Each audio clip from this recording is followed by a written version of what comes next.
Assalamualaikum warahmatullahi wabarakatuh. Perkenalkan, nama saya Salsabila. Saya dari program studi Sistem Informasi Planet Plus. Kali ini saya akan mempresentasikan hasil laporan penetration testing di Rumah Sakit XYZ. Kita langsung masuk ke slide berikutnya. Latar belakang kasus. Rumah Sakit XYZ mengoperasikan sistem digital kritis, Electronic Medical Record, penjadwalan dokter online, pembayaran digital, portal informasi publik, dan aplikasi mobile pasien. Ketergantungan tinggi pada teknologi digital menjadikan keamanan cyber sebagai prioritas utama operasional rumah sakit. Muncul laporan percobaan peretasan pada sistem internal Rumah Sakit XYZ. Manajemen menugaskan ethical hacker untuk melakukan penetration testing secara legal dan terkontrol. Tujuannya yaitu untuk identifikasi celah keamanan, penilaian risiko, analisis dampak terhadap data dan operasional, serta rekomendasi mitigasi implementatif. Ruang lingkup dan etika. Ruang lingkup sendiri yaitu ada LAN internal, Wi-Fi staff, portal web pasien, sistem pembayaran online, infrastruktur cloud, aplikasi mobile, email internal, dan sosial ini.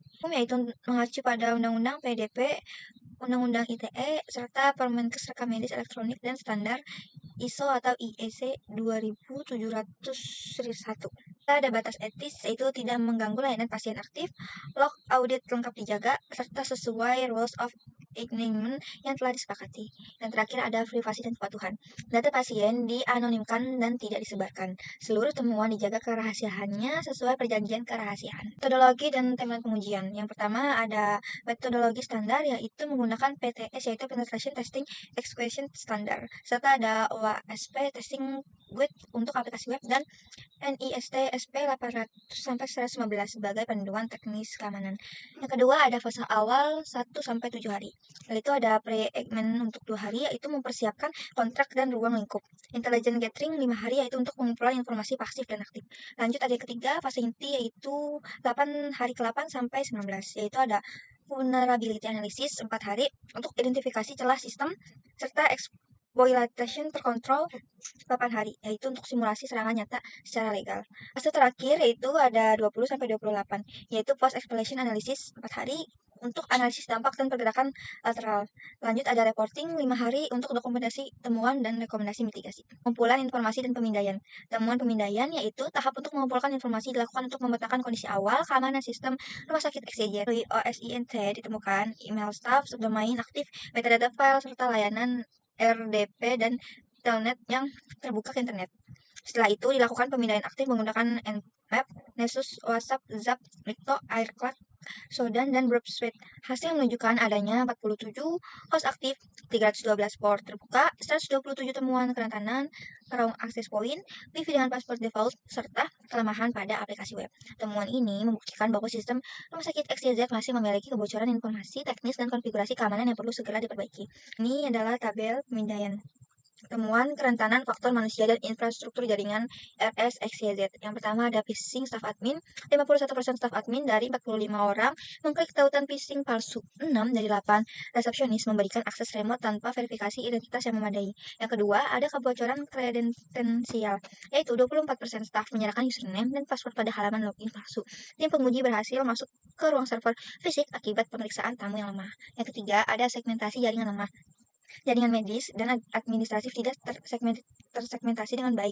Trunk port beresiko disalahgunakan dan sebagai trafik internal belum terinskripsi sepenuhnya. Yang terakhir, ada Wi-Fi dan rogue access point. Wi-Fi internal masih menggunakan password default. Ditemukan 2 room access point aktif di area parkir RS yang berpotensi digunakan untuk serangan man in the middle. Temuan web, cloud, dan mobile. Kerentanan aplikasi digital rumah sakit XYZ. Untuk web application, SQL injection pada form pencarian rekam medis dan stored SSD, fitur catatan pasien, serta header keamanan hilang dan direktori listing aktif. Sistem pembayaran yaitu IDOR memungkinkan akses data pasien lain via manipulasi ID. Manipulasi nominal pembayaran online terdeteksi, serta konfigurasi course permisif.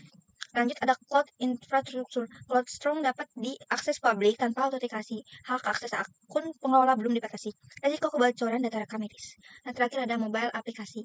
Kunci rahasia tersimpan langsung di kode. Token disimpan tanpa enkripsi, serta komunikasi data belum sepenuhnya aman. Risiko pasca eksploitasi. Simulasi pasca eksploitasi menunjukkan bahwa penyerang berpotensi mempertahankan akses persisten bergerak lateral ke server lain, mencapai domain control, dan menghindari deteksi sistem keamanan. Seluruh artefak pengujian telah dibersihkan setelah simulasi etis dilakukan. Dampaknya itu ada kebocoran data rekam medis, ada gangguan layanan operasional, kerugian finansial dan hukum, serta risiko keselamatan pasien. Ringkasan risiko, total 47 kerentanan ditemukan. Kritis 17% perbaikan maksimal 7 hari, 30% perbaikan maks 30 hari, untuk sedang 35% perbaikan maks 90 hari, serta rendah 17% perbaikan maksimal 180 hari. Rekomendasi dan kesimpulan. Prioritas tindakan. Untuk jangka pendek 0-30 hari, kita akan melakukan tindakan yaitu tambah SQL injection dan IDOR, lalu tutup akses remote internet, lalu terapkan VPN dan MFA wajib, amankan CloudStrong, serta ganti password default Wi-Fi.